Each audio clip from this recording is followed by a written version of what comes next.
Well, good morning, everybody. My name's Hilary Stupa, and I am a developer here at Qdabra Software. Happy almost Valentine's Day. That's why my presentation is going to be heavy on pink. And today we are going to talk about writing repeating data to lists with Power Automate.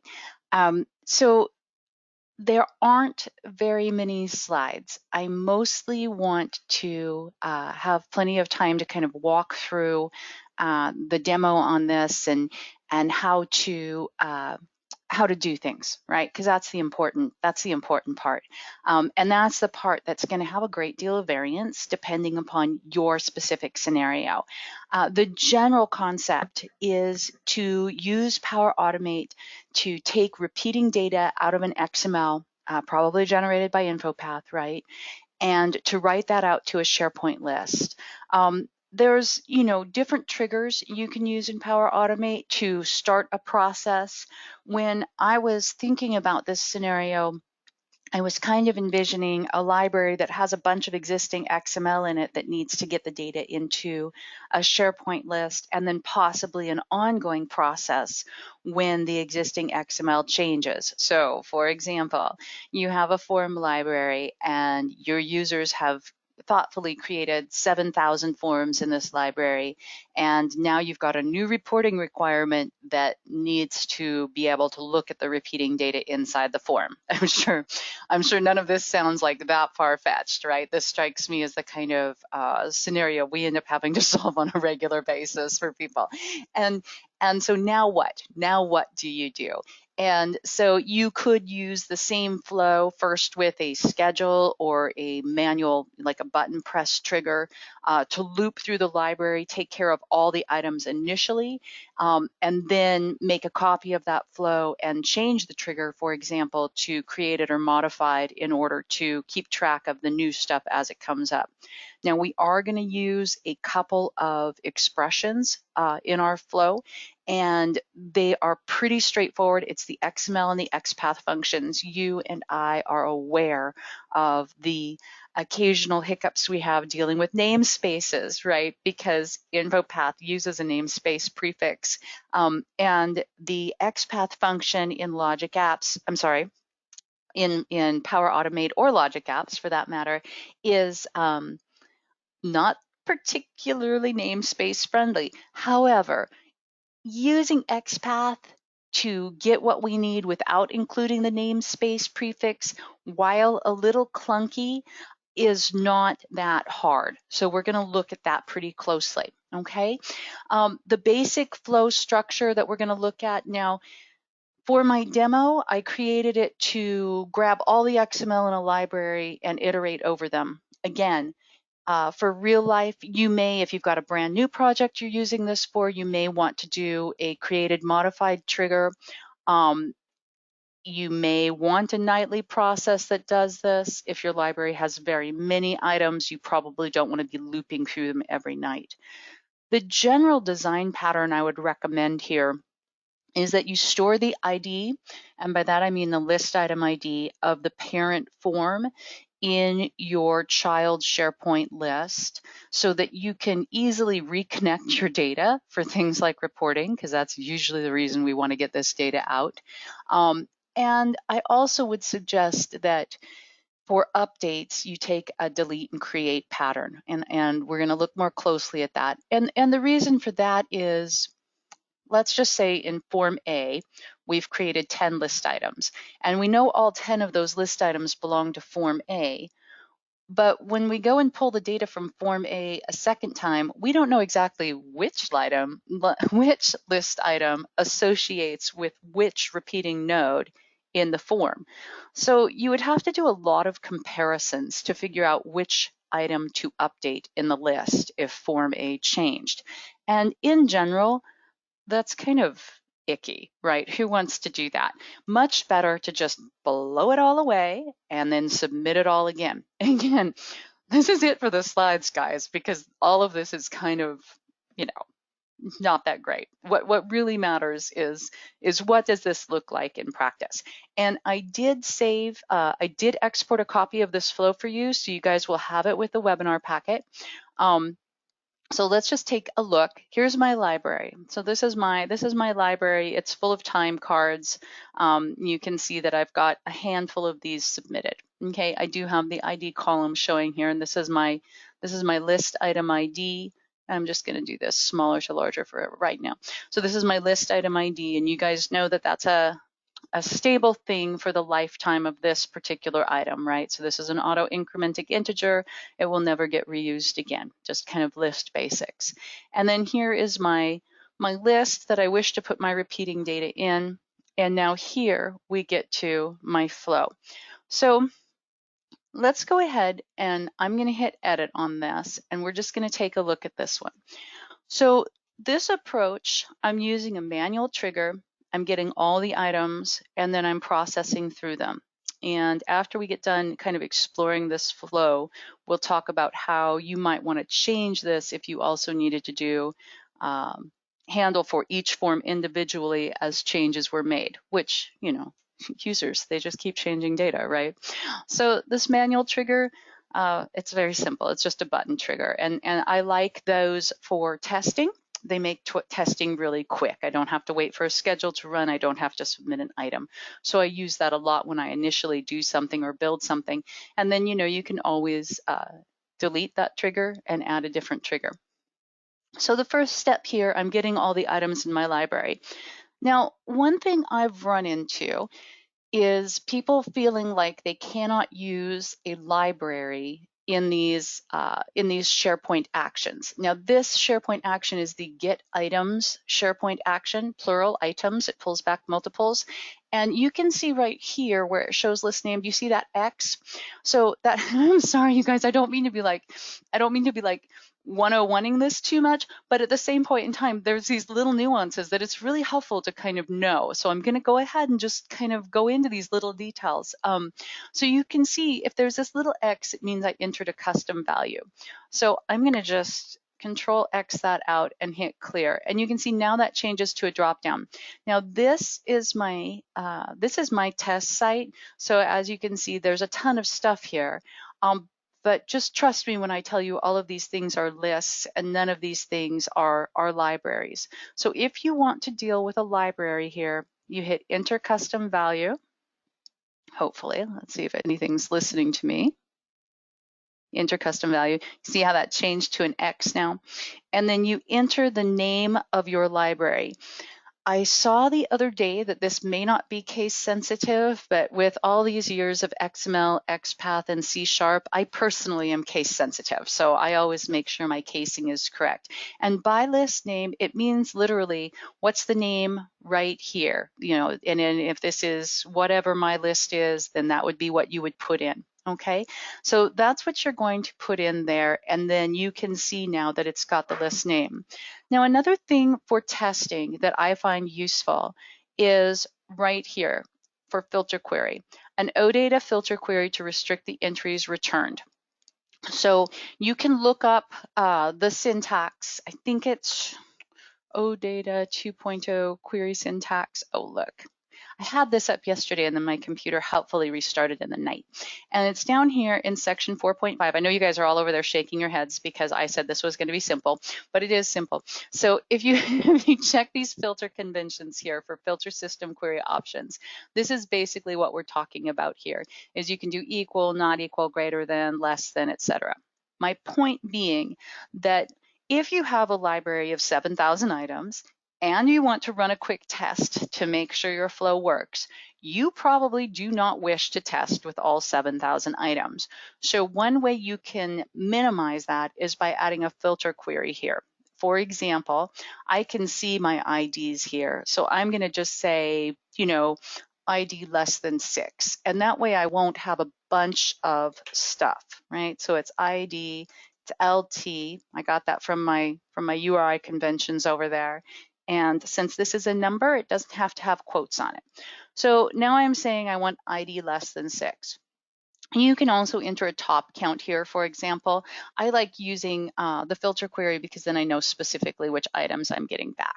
Okay, so that just can kind of help you when you're testing so you don't get back quite so many things. So I'm going to go ahead and hide that. Now, for each item, we're going to do something. we've gotten back all of our XML now. Now we want to do something with it, right? We want to get some data from it. We want to do a thing. So in order to do our thing, we have to go through a loop. If you've worked with Flow much at all, or Power Automate, sorry, I'm having trouble with the name again. If you've worked with it much at all, you know that when you add an action that deals with data that comes from an action that returns an array, Flow is going to add a loop for you. So let me show you what I mean by that. So let's just say that now I want to get file content, because I know that's what my next step is. So I've got a get file content action here, and I'm going to go ahead and enter my site right there. And for select a file, I know it's the identifier. So it's the identifier from my get all items from my library. And do you see how that apply to each just got added there? So you can either manually go and get and apply to each step and add it as an action. You can find that and add it. Or you can just add your next action that acts on your array, and Flow will add this for you by default. Now, I highly recommend that you rename everything. And I know you guys have heard me harp on this for years about InfoPath, but just rename everything so that whoever has to maintain this after you, or so that you in 6 months knows what each of these steps are doing. I weep when I see apply to each one, apply to each 22, apply to each 33. It's very painful then to click through the actions and see what's going on. Okay, so now we've talked about how we get that loop. The next thing we need to do for this particular process is we need to get the current file. Now this is something that even if this were running on created modified, although we wouldn't have this loop, we would still have this need to get the current file. Getting the created modified trigger just returns the list level data. It's not going to return your file from your library. So you'll still have to go get the current file, but one of the things that's returned is the identifier.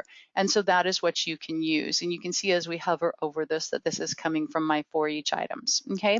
And there are advanced items here, but advanced options, but when I clicked that yesterday, I was like, okay, sure, that looks fine. I don't really. Okay, it can infer that. Okay, so I mentioned let's take a delete create approach, because we don't want to compare stuff and figure out which item in the XML is which item in the list. So that's what I'm doing next. I've got for each item here, you know, each one of these items, right, is going to have an ID. And I've already stated that when I create these items, I'm going to go ahead and submit that ID to my list here. So the first thing I want to do is I want to delete anything that's already related to this time card. Once again, I'm going to use my advanced options here. So I'm saying the time card ID, which is a column in my list, is equal to the ID of this guy, my current item right here. You can see it's for each item process ID. Now, time card ID in this particular case is a little special because I didn't just promote, I didn't just add a column for that ID. I actually made it a lookup. So if you make a lookup and your lookup is named, I'm going to type this in Notepad just so it's visible. So let's just say you made a lookup to your time card library here in your new list because you want things linked. Let's say your lookup is named time card. The ID of the item would be found here, time card ID. And you named your column fancy, different name. The ID for your lookup would be, right, fancy, different name, ID. Okay, so that's just a little thing to keep in mind. Of course, you can simply promote, you don't have to add a lookup. You can simply add a column for the associated ID of your item. I used a lookup because I guess at the time I did this webinar demo a month ago, I wanted to be fancy. So I can't remember that far back. Regardless, just so you know, that's the internal name then of your lookup, is whatever your lookup column name is plus ID. Okay, so this is how I'm getting back my existing stuff if there is any, and then I'm deleting it. Once again, we have our loop, and you can You can create your own loop by adding an action and searching for, apply to each, right? It's right there. And then putting the output from the previous step, you can see it's right here. This is why it's a good idea to name your stuff, right? I can see which one's which. So now I can say, oh, it's from this guy, right? So I can create my own loop, or I can let Flow create it for me. Either one is perfectly fine. Just please rename your loops. So now for each item, I'm just using a SharePoint delete item action. It's very straightforward. This time you can see how this still has the drop-down indicating that I picked this from the drop-down instead of entering a custom value. That's because now I'm working with a list. And I'm deleting, this is from the ID for each item delete, because I need now this ID, the ID from the time card entries. So for each of these items that are in my list already, I've already pulled them out to only get the ones that match my, my time card that I'm processing. I'm going to get rid of them. Okay, so now I've cleaned out any existing time card data, right? I've got all the existing time card data over here in my list. It's gone for this given time card. Finally, we get to the interesting part. Now we're going to get the repeating nodes from our form. And this is where we're going to use the XPath and the XML functions. I'm going to copy this out of here because it's a little tricky to see, and I'm going to paste it here. And I'm actually going to zoom this, maybe view, zoom. Let's just zoom in. You can tell I don't zoom often. That's very, very sad. All right, so here we go. So now we've kind of zoomed in on this a little bit. Let's take this expression apart. So the first piece of this expression is this guy right here. That's our XML. Let's take a look back in Flow. We're going to add a new compose step just so you can see how to build this. So compose. Here is our compose step. So here in our expression, if we scroll down, and I'm just gonna minimize or move my meeting controls there. Okay, we're gonna scroll down here to conversion, which I went just looping right past conversion functions. Okay, so we're gonna take our file content and we're gonna convert it to XML. So we go over here to our dynamic content, and you can see we're going to use our file content. Okay, so that's how we build the first piece of this expression. We used get current file to get back our file content, and now we're just saying, okay, convert that to XML, right? Now, if we then want to use the XPath expression, let's go look at the XPath expression down here. You can see it says XPath. It wants XML for the first argument, and it wants XPath for the second argument. So looking back here at Notepad, here is our XML for the first argument, and the second argument right here, that's our XPath. Now, you guys are familiar with XPath, and this is different from what you might expect to use, and that's why I want to look at it. So here is my form, and I'm going to copy the XPath from my repeating time entry node, and I'm going to paste it over here in Notepad. So you can see we've got that my namespace prefix. So what is all of this, right? And what all of this is because of the challenges of dealing with these namespace prefixes. This XPath is basically saying, get me the node whose name without the namespace is daily time card, right? So you can see this is that first node. And then we've got the / and we've got another asterisk, and then we've got, again, an XPath filter saying, okay, now get me the node, right, whose name is time entries. And then we've got the closing bracket, we've got the / we've got the star. And finally, we're saying, get me the node whose name is time entry.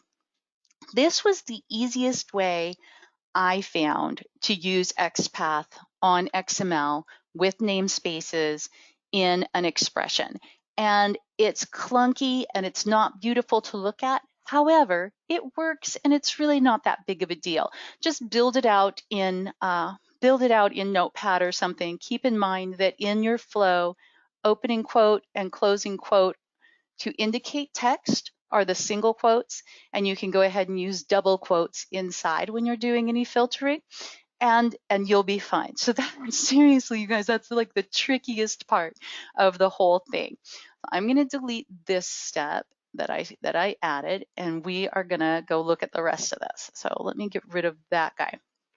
Okay, and now finally, I've got my repeating nodes back from here, and I'm saying for each node, we're going to add the item to the list. So let's take a look at that. Our current item is just the current item, right? We can grab that from the dynamic content, and you just want to make sure you grab the right one. Get hours, we're back to using the XPath function. Now this one gets a little different. Control A, Control C, and let's take a look at it. Control V. Okay, so again, you can see our first argument is XML. In this case, it's the outputs from current item, right? Because now we're looping through the nodes. And our XPath is a little different because we are saying this time we want a string. We're using string here because we are saying we want the value back. We don't want the node back. So if our XPath is to a node, what we will get back is a node. If our XPath is to if our XPath includes string, the string function, what we will get back is the value. And I'm going to run this thing in just a second, and then we'll go take a look at all of these different little actions. So I'm doing that for hours, project, description, and then I'm creating my list item. And you can see my time card ID here. I'm passing in the ID for the actual time card itself. I'm going to hit save, and I'm going to test this, and we've only got 5 time cards we're dealing with, and we'll just do it this way. All right, so it's going to start running through, and as it's running, we should, if everything goes according to plan, start seeing time card entries show up here in our list. Well, everything's not going to go to plan as quickly as I would like it to, I suppose. We'll give it a second to catch up with what we're doing there. Now we should start seeing some stuff, hopefully. There we go. Now we should only see enough stuff as we have chosen. So we chose only to do the first 5 time cards. And you can see that this is a lookup, and it's connected back to the XML, and my lookup has a few other columns showing up to give me some more information. So my flow is running well, and I'm going to go ahead and on this list, I'm going to add the list item IDs so we can see those change when we run this a second time, because obviously with a delete and create approach, those list item IDs, those are going to be changing. So let me just add that column. And there it is. I'm going to make that 1 and say, okay. All right. So now let's go take a look at our list again. All right, so you can see these numbers. So these are my ID numbers, right? We've got 94, 95, 96. So we've got 94 through 101 at this point. My flow ran successfully. I'm going to run it one more time, and then while that's running, we'll take a look at what the output was from the previous run. And so I'm going to hit run again, and then that way we can see these IDs will change, right? Instead of being 94 through 101, because we're going to delete and re-add. So if we go back here and take a look at the one that completed, now we can kind of see what's going on here. All right, so we've got our get all items. We've talked about that. If you ever need to know for sure what your data looked like that you were getting back, you just copy out this body, go paste it into something a little more readable like Notepad, and you can see all the data that was returned with your query. That helps you know if your filter is correct. If you've added a filter and you're not certain if it's right or not, that's how you go find out. Look at a run and see. We're getting our current file. We're getting the existing list items. There wouldn't have been any on this first run. And you can see how we can flip through each of these by clicking the next button over here. So there wouldn't have been anything to delete the first run, nothing really interesting to see there. But when we get our repeating nodes, this is what I want you to see. This is what I was talking about with using the string function. Right now, this is returning, this is for our repeating nodes, and it's returning this content, which is base 64 encoded. And that's fine for use within our flow. But when we go to add data to our list, we can see here's our current item. That's the XML from this guy right up here. And then when we go to get the hours, you can see we've used the string function and we get back 5, right? And we use the string function, we get back the project, the string function, we get back the description. Okay, so just a little important distinction there, using the string function to get back the value as opposed to the XML.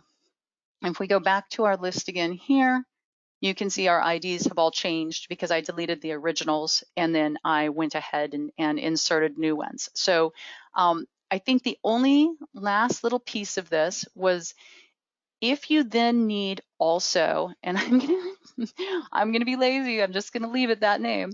If you need also to have this run on create and modify, you've taken some sort of a bulk tour through this, right? And you have gotten all of your initial list data handled, then what I would probably do is, now that I know my flow is working correctly, I would make a copy of it. You can see by default it's turned off, it's named, copy of, et cetera, and I would hit edit on that. And then I would clean it up. And so what I would do is I would delete the trigger here. Just, make sure everything's working. You've got your bulk thing ready to roll.